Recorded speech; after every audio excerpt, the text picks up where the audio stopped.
안녕하세요. 말스토니치입니다. 현재 시각은 2023년 4월 11일 화요일 오후 5시 8분입니다. 전체적으로 시장들이 급등세를 지속하고 있죠. 특히 한국 같은 경우는 전 세계 거의 1등 증시라고 할 만큼 코스피며 코스닥이며 양대 시장이 모두 다 급상승을 계속적으로 하고 있는 것 같아요. 물론 이제 이게 항상 건전하지 않다라는 말을 항상 제가 붙이고 있는데 그만큼 실질적으로 상황이 별로 좋지는 않은데 어떤 상황에서든 올라갈 수 있는 상황에서 돈이 들어와서 지속적으로 한국 시장 같은 경우는 올리려고 하는 시도들이 너무 많이 보인다는 거죠. 카카오톡 상으로 말씀드렸지만 방법 중에서도 원달러 환율을 이용하는 방법도 있고 이 빅스를 이용해서 상승을 올려볼 수 있는 그런 상황으로 계속 가고 있어요. 지금 현재 상황을 어떻게 봐야 되냐라고 말씀을 드리자면 간단합니다. 건전하지 않은 상승이에요. 건전하지 않은 상승이지만 충분히 올릴 수 있는 상황이고 올리려고 지금 마음을 먹고 들어오고 있기 때문에 막을 방법이 없어요. 저희가 뭐라고 막겠습니까? 그렇다면 건전하든 건전하지 않든 만약에 수익을 반드시 내야 되겠다라고 생각된다면 따라가야 되는 거예요. 따라는 가되 제가 좀 찜찜한 상승이라고 계속 말씀드리고 있기 때문에 상승을 열어두되 파형을 지속적으로 보고 원달러 환율이라든지 빅스를 보면서 저희가 대응을 할 수밖에 없을 것 같아요. 제가 봤을 때 일단은 상승은 따라가는 게 맞을 거라고 계속은 말씀드리고 있고요. 여러분이 가지고 계신 각자의 포지션에 따라서 조금씩 수익을 달리할 수 있을 겁니다. 일단 오늘은 제가 봤을 때는 지난 2주 동안의 상황과 크게 달라진 것은 없기 때문에 일단 이 정도만 말씀을 드리고요. 대략적으로 시장들에 대한 간략간략한 내용은 말씀을 드릴 건데 지금 사실 현재 상황에서는 시황 분석보다 더 중요한 게 있을 거다라는 생각이 들어서 그걸 좀 먼저 말씀을 드리려고 합니다. 그래서 오늘은 이 내용으로 간단하게 시황에 대한 전반적인 내용을 간단히 썸머를 먼저 해드리고 주요 내용이라고 생각되는 내용을 제가 먼저 설명을 드릴 거예요. 그리고 난 다음에 시장을 간략하게 본 이후에 여러분들이 좀 고민을 해보셨으면 좋겠습니다. 여기서 지금 이걸 얘기하는 이유가 뭔지에 대한 핵심을 이해하셔야 되는 거예요. 그리고 난 이후에 시장에 대해서 여러분들이 어떤 대응을 하시든지 혹은 제가 항상 얘기하는 더 큰 것이 오기 때문에 그것을 준비하셔야 된다. 그 얘기를 많이 드리는데 그것을 더 준비하시는 게 맞을지 혹은 좀 상황이 되셔서 증시도 대응이 가능하시고 장기적인 제가 말씀드리는 이 내용에 대해서 충분히 대응을 하고 계시든지 혹은 이렇게 대응을 하고 계셨던 분들은 지속적으로 그렇게 진행해 나가시면 됩니다. 말이 좀 길었는데요. 일단 더 중요한 내용부터 먼저 말씀을 좀 드릴게요. 일단 중요하게 말씀드릴 내용은 장단기 금리차를 포함한 미국 국채 내용을 먼저 좀 말씀을 드려야 될 것 같아요. 왜 이 상황이 중요하고 이 내용이 전반적으로 더 중요한 내용이냐는 뒤쪽 내용 설명을 들어보시면 이해가 가실 거예요. 지속적으로 말씀드리는 게 이 P52 프로젝트뿐만 아니라 마일스톤 H라고 하는 채널 자체가 첫 영상이 그거였어요. 다음에 경제 침체는 이 지표로 알 수 있다라고 얘기했는데 그게 미국의 장단기 금리차였고 현재 장단기 금리차는 이렇게 하락 파동을 완료한 이후에 상승 파동을 그리고 있죠. 상승 파동을 그리고 있으면서 제가 보는 관점은 이런 식으로 조정을 받고 하단에 있는 갭 정도를 한 번 더 채우고 올라가지 않겠느냐라고 보고 있습니다. 파형 자체도 그렇고 지금 스토캐스틱 RSI를 보더라도 하단을 스토캐스틱이 내려오고 있죠. 그래서 바닥을 이런 식으로 지금 지지하려고 했는데 그걸 조금 더 뚫고 내려와서 올라갈 수 있을 것 같아요. 하단에 있는 갭을 반드시 채우라는 건 없습니다. 이 모든 것은 복잡계이기 때문에 확률적으로 그럴 가능성이 있다는 거예요. 여기서 보였던 수많은 꼬리들이 있기 때문에 이 꼬리들을 어느 지점까지 내려갔다가 반등할 수도 있고 혹은 상황에 따라서 이 아래쪽의 갭도 채우고 갈 수도 있습니다. 상황은 알 수가 없죠. 하지만 저는 그걸 가지고 지금 여기서 중요하다 그런 얘기를 드리는 게 아닙니다. 다음 경기 침체라고 할 수 있는 특히 이게 미국 국채이기 때문에 미국 국채를 기준으로 미국의 경기 침체가 나오면 전 세계적인 침체가 올 수 있어요. 왜냐하면 우리는 미국의 US 달러를 기축통화라고 하는 세상에 살고 있고 미국의 USD를 전 세계에 퍼뜨리기 위한 방법이 채권이었기 때문입니다. 자, 그런데 채권의 장단기 금리차가 음의 영역권을 갔다가 이제 상승 파형을 그리면서 양의 영역으로 돌아선 몇 개월 이후 몇 개월입니다. 이건 상황마다 달랐기 때문에 이런 상황이 생기면 항상 경기 침체가 왔다는 거죠. 미국이. 그러면 그걸 이제 이해를 좀 해야 돼요. 그리고 여기서 상승 파형을 이런 식으로 그리든 혹은 이렇게 그리고 바닥을 지지한 이후에 올라가든 이제 얼마 남지 않았다는 게 핵심입니다. 그래서 이 상황에 제가 가장 중요한 건 이거다. 경기 침체가 어떤 식으로 올 거냐, 이제 그걸 좀 이해를 해야 된다는 거예요.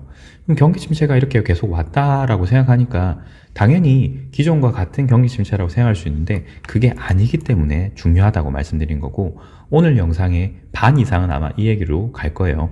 그만큼 중요하다. 그러니까 앞쪽의 내용을 심도 있게 들으셔라. 그 얘기를 좀 드리고 싶습니다. 어쨌든 파형상 그리게 되었을 때 지지를 받고 올라가는 그 순간부터는 1, 2, 3, 4, 5 형태로 계속적으로 올라갈 수 있겠죠. 지속적으로 올라갈 거다라는 게 문제예요. 그런데 이렇게 올라가는 게 어떤 상황이냐라는 걸 인지해야 되겠죠. 지금 여러분들이 보고 계신 것이 10년물에서 2년물을 뺀 금리 차입니다. 미국 10년물과 2년물에 대한 내용들을 근본적으로 원리와 과정이 어떻게 돌아가는지, 그리고 앞으로 이게 왜 중요한지에 대한 내용들을 먼저 짚고 넘어가야 된다는 거죠. 그래서 처음 말씀드리고 싶은 것은 이겁니다. 일반적으로 국채라고 하는 것이 돈을 더 만들고 전 세계에 뿌리기 위한 하나의 방법인데요. 이건 저의 교육 영상, 1분기 교육 영상을 주로 보시면 이해하실 수 있을 것이고요. 장단기 금리차라고 하는 부분은 일반적으로 이렇게 생각할 수 있습니다. 세로축을 이익률 R이라고 보고요. 가로축을 시간 T라고 봤을 때 국채가 10년물에서 2년물 혹은 더 짧은 5개월물, 1개월물, 며칠분 거도 있어요. 여기서부터 기간에 따라서 그걸 듀레이션이라고 하는데 30년, 50년물 이런 것도 더 있습니다. 2년물 이하짜리 3개월물, 1개월물도 있고요. 그 기간에 따라서 듀레이션이 기냐 짧으냐라고 얘기하는데, 이렇게 기간이 길수록 듀레이션이 길다, 이렇게 기간이 짧을수록 듀레이션이 짧다라고 얘기합니다. 일반적으로 시간이 길어질수록 듀레이션이 긴 장기물일수록 이자율이 더 높아지는 경향성이 있어요. 당연한 겁니다. 왜냐하면 채권이 빚의 증서입니다. 그렇기 때문에 누군가가 채권을 발행하면 채권을 판매하는 대신에 누군가가 채권을 사면서 돈을 주겠죠. 그리고 그 채권의 발행자는 듀레이션의 기간에 따라서 일정 기간 동안 돈을 이자율에 따라서 갚아주면서 만기 시에 이 돈을 전부 다 일시 상환하게 되는 게 채권이니까요. 그래서 채권은 빚의 증서다 정도로만 알고 계시면 되는데, 자세한 내용은 1분기 교육 영상을 꼭 한번 보시길 바라고요. 일단 여기서 말씀드리고 싶은 것은 일반적으로 시간의 길이가 길어질수록, 시간이 길면 길수록 듀레이션이 긴 상품들의 금리가 더 높다라는 겁니다. 그래서 특정 시점 기간으로 봤을 때는 10년물의 금리가 반드시 5년물, 2년물보다는 높아야 돼요. 그래서 채권의 금리가 예를 들어서 특정 시점에 봤을 때는 10년물이 10%라면 5년물은 5%, 2년물은 2% 이런 식으로 해서 듀레이션이 긴 상품일수록 금리가 크게 나타나는 게 당연한 겁니다. 그리고 이런 식으로 기간이 긴 상품일수록 금리를 더 높게 쳐주는 그것을 뭐라고 부르냐면 리스크 프리미엄이라고 얘기해요. 당연히 돈을 오랫동안 빌리기 때문에, 채권이 빚의 증서라고 했기 때문에 돈을 오랫동안 빌리면 빌릴수록 거기에 따른 리스크가 더 생기겠죠. 그러니 리스크가 크면 클수록 거기에 따른 프리미엄, 돈을 더 얹어줘야 되는 것이 당연한 겁니다. 그렇기 때문에 이자율이 높아지는 거죠. 여러분이 누군가에게 돈을 빌려준다고 생각해보세요. 예를 들어서 1억이라는 돈을 빌려줬는데 그것을 1년 동안 빌려줄지, 2년 동안 빌려줄지, 10년 동안 빌려줄지, 이 기간에 따라서 리스크가 달라지겠죠. 그렇기 때문에 2년물 같은 경우는 단기라고 생각했을 때 짧은 기간 동안 빌려주기 때문에 시중금리, 일반적으로 은행에서 빌리는 금리와 크게 다르지 않습니다. 하지만 그 기간이 길면 길수록 은행 이자율보다 더 높은 이자율을 줄 수밖에 없죠. 그것이 리스크 프리미엄이라고 얘기해 드리는 거고요. 자, 그래서 일반적으로는 장단기 금리차가 이런 식으로 되어 있기 때문에 리스크 프리미엄에 의해서 장기물에서 단기물을 빼면 무조건 플러스가 나올 수밖에 없습니다. 이런 순서이기 때문이죠.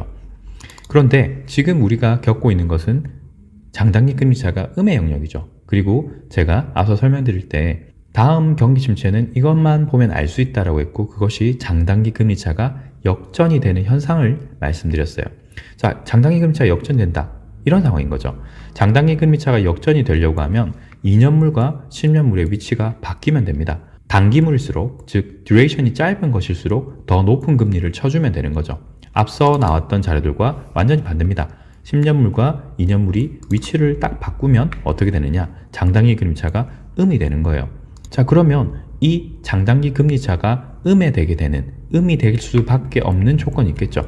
2년물의 금리가 어떻게 더 10년물보다 높을 수 있지라는 것이 이 모든 것의 원인이 되는 겁니다. 2년물의 금리가 더 빨리 올라가려고 하면 시중의 금리가 빨리 올라갈 만한 이유가 생겨야 되는 거예요. 그것이 무엇이냐면 과열, 경기 과열이라고 할 수 있는 인플레이션입니다. 인플레이션. 그런데 이 인플레이션 중에서도 단기적으로 돈에 대한 수요가 굉장히 급격하게 늘어날 때 2년물의 금리가 더 올라가는 거예요. 단기적으로 지금 돈이 당장 필요한데 시중에 돈이 없기 때문이죠. 시중에 돈이 없는 이유는 어떠한 이유로 돈이 어딘가에 묶여 있다. 그것이 무엇이냐면 투자 과열이라든지 투기 과열이라든지 혹은 인플레이션이 단기적으로 급등을 하면서 물가가 상승하니까 시중에 돈이 빨리 돌면서 어느 한 곳에 모여 있지 못한 상황이 되는 거예요.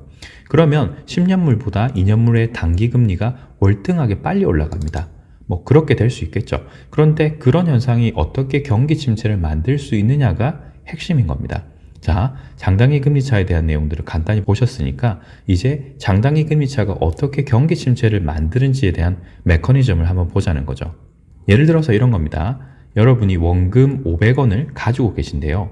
그 원금 500원에 대해서 장기물과 단기물로 돈을 빌린다고 했을 때 어떤 현상이 일어나느냐, 실질적인 상황을 한번 보자는 거예요. 채권이라고 하는 것은 일반적으로 국가나 회사가 발행하게 됩니다. 국가가 채권을 발행을 했을 때 여기에 나와 있는 10년물, 5년물, 3년물을 발행을 하겠죠. 국가는 매년 돈을 더 찍어내면 됩니다. 돈을 더 찍어내서 중앙은행에다가 50원을 매년 지급하면 되는 거죠. 중앙은행은 그러면서 돈이 생기는 것이고요. 이 10년물로 돈을 빌린 원금을 각각 더 낮은 짧은 기간의 듀레이션의 제품으로 더 낮은 이자율의 듀레이션의 국채로 바꿔서 시중은행에다가 판매를 한다는 거예요. 그러면 중앙은행 같은 경우는 50원의 돈을 국가로부터 받겠죠. 그리고 시중은행들은 중앙은행에게 25원과 15원의 돈을 받으면 되는 겁니다. 이렇게 돈을 받는다고 하더라도 40원이고, 예를 들어서 중앙은행이 10년짜리 10% 국채를 국가로부터 받아서 50원의 이자를 받는다고 쳤을 때 이 돈을 시중은행에다가 뿌리게 되면 시중은행은 당연히 중앙은행에 이만큼의 돈을 다시 돌려줘야 되는 거죠. 그게 일반적이니까요. 그런데 이게 장기물에서 단기물로 내려갈수록 금액이 이렇게 줄어드는 게 보이는데, 만약에 시중은행의 금리가 더 올라가서 50원의 돈을 줘야 된다면요. 그것이 장단기 금리의 역전 현상이 불러들이는 문제입니다. 실제로는 시중은행이 15원 정도의 돈을 중앙은행에 주면 될 것을 실제로는 지금 여기에 있는 10%가 단기금리로 나와 있기 때문에 50원의 돈을 다시 돌려줘야 되는 상황이에요. 그런데 시중에 돈은 그렇게 없죠. 왜냐하면 중앙은행이 돈을 그렇게 뿌려주지 않았기 때문에 시중에서 그렇게 높은 금리의 이자를 줄 수 있는 시중은행이 없습니다. 시중은행이 없기 때문에 은행에 문제가 생기게 되죠. 은행에 문제가 생기기 때문에 시중은행은 망하지 않기 위해서 일반 대출자들에게 돈을 회수하는 상황이 생기는 거고요. 일반 대출자들도 시중에 돈이 없기 때문에 연쇄 파산을 하고, 그 대출자들이 파산을 하니까 시중은행들도 파산을 하게 되는 겁니다. 그러면 결국 그것이 은행의 전반적인 문제로 대두되면서 중앙은행까지 문제가 되는 거죠. 최근에 있었던 SBB 사태나 크레딧 스위스 같은 CS 같은 문제가 현재 보셨던 이런 문제들인 거예요. 시중에 단기금리가 너무 급등을 하면서 이자율을 더 많이 상환을 해야 되는데, 일반 채권자들도 돈이 없고 시중은행도 돈이 없기 때문에 그것이 연쇄적인 파산과 부도로 연결되게 되는 겁니다. 그리고 그것을 결국 중앙은행이나 국가가 나서서 메꿔주고 있었던 것이 SBB 사태나 크레딧 스위스 사태 같은 것이죠. 결국 그래서 현재 은행 사태들이 이 단계까지 지금 와 있는 상태예요. 국가나 지역에 따라 조금씩 다른 상태지만 전 세계 은행들이 이런 사태에 와 있는 겁니다. 자, 그런데 현재 이 상황에서 장단기 금리차가 정상화되고 있죠. 음의 상태에서 다시 양의 상태로 돌아가면 문제가 없는 것이 아니냐라고 생각하실 수 있어요. 맞죠? 원래 얘기했던 상황이 장단기 금리차가 정상으로 돌아가는 것은 문제가 없는 상황이었습니다. 역전일 때 문제가 생기는 거죠. 그런데 지금 제가 가장 큰 문제라고 생각되는 부분은 이게 아니에요. 정상화 자체가 문제가 아니라 정상화의 정도가 문제다라고 얘기를 드리는 겁니다. 그것이 무엇이냐면 이렇게 노란색으로 표시되어 있는 10년물 금리가 더 크게 상승을 해서 장단기 금리차가 플러스로 가되 더 크게 뛰어버리는 경우가 문제가 된다는 겁니다. 기존까지, 즉 2020년 3월 전까지는 모두 다 장단기 금리차가 플러스권으로 가면 일부 디플레이션이 생기고 부채가 모두 청산되면서, 즉 일부 인원들이 파산을 하거나 일부 은행이 파산을 하고 그것을 국가가 메꿔주는 일련의 행동들을 하면서 장단기 금리차가 정상화되고 시장이 정리되는 모습이 되었어요. 그렇게 되면 그 이후부터는 다시 유동성 공급을 통해서 충분한 돈들을 풀면 장단기 금리차가 정상화됨과 동시에 시장이 정상적으로 돌아갔단 말입니다. 그런데 그것이 이렇게 정상화가 되는 것이 아니라 더 높은 수준으로 금리가 정상화된다면, 특히 10년물 금리가 정상화됐을 경우에 더 큰 문제가 발생할 수 있다는 게 제가 지금 문제로 보고 있는 거예요. 자, 그런데 10년물이 더 올라간다는 게 무슨 의미일까 라고 생각하실 수 있습니다. 자, 그래서 여기서 제가 들고 올 내용은 이거예요. 임년물 같은 경우는 정책금리의 영향을 많이 받는다. 즉 전반적으로 정책금리가 조금씩 올라가면 2년물 국채금리도 그에 맞춰서 같이 올라가는 경향성이 있습니다. 그만큼 정책금리 영향을 많이 받는다는 거죠. 단기금리이기 때문에. 그런데 10년물 금리 같은 경우는 어떠냐면 정책금리의 영향을 잘 받지 않아요. 10년물 같은 경우는 국가에서 컨트롤할 수 있는 것이 아니라 시장에서 수많은 다수의 매매자들에 의해서 결정이 되는 겁니다. 그런데 그 결정의 요소가 무엇이냐면 이것이에요. 인플레이션과 장기 성장세. 인플레이션이 더 가속된다. 그러면 장기적으로 리스크 프리미엄 가격이 훨씬 높아질 수밖에 없습니다. 그런데 2020년 3월 이전에는 일반적인 경기 침체로 다시 살아날 수 있지만 이제는 아니다라고 말씀드리는 거예요. 그게 무엇 때문이냐면 이 인플레이션 때문입니다.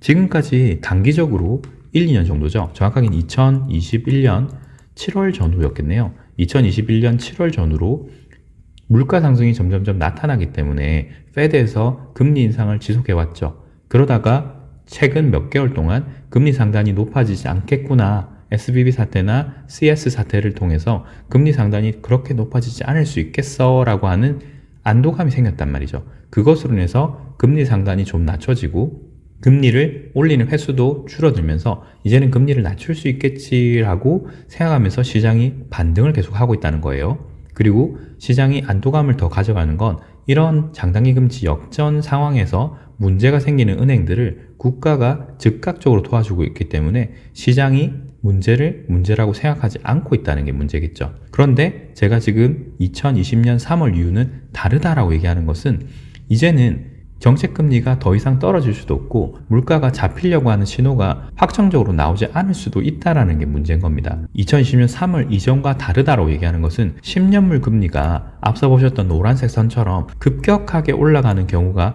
이제 생길 가능성이 훨씬 더 높다라는 거예요. 자, 왜 그렇게 생각하냐라는 게 이제 중요하겠죠.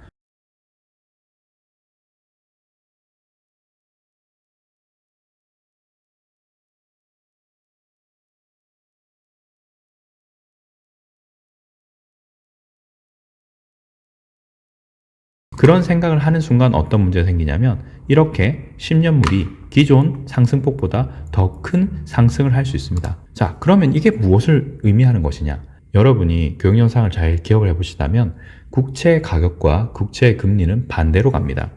국채 금리가 기존보다 이렇게 훨씬 더 높아진다면 국채의 가격은 크게 더 떨어질 수밖에 없습니다. 국채가 왜 중요하냐? 국가의 빚을 이런 식으로 내서 전체적으로 돈을 융통시키는 방법이 채권 발행이었는데 국채 가격이 급락을 한다. 그 이유가 국채의 금리가 급속도로 상승하게 된다라는 것인데 10년물 금리 같은 경우는 인플레이션 영향을 더 많이 받는다고 했죠. 인플레이션이 가속될 거로 예상이 되면 당연히 리스크 프리미엄을 더 높게 부를 것이니까 10년물 금리가 기존보다는 더 큰 상승을 할 것이고 그에 따라서 10년물 국채 가격은 더 급락을 할 겁니다. 그러면 기존의 국채 보유자들은 어떻게 할 것이냐? 내가 가지고 있는 국채 가격이 떨어질 거니까 국채를 매도할 겁니다.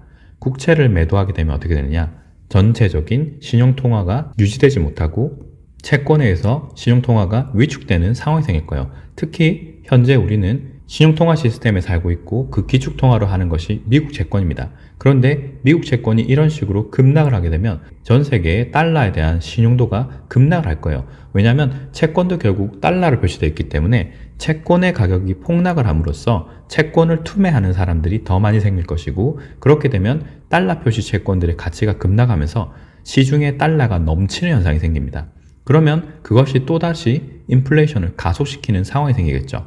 달러가 시중에 많이 풀리기 때문에 결국엔 달러도 패권을 잃을 가능성까지도 대두된다라는 겁니다. 그래서 이게 다가올 세상에 더 큰 문제다라고 얘기하고 있는 거예요.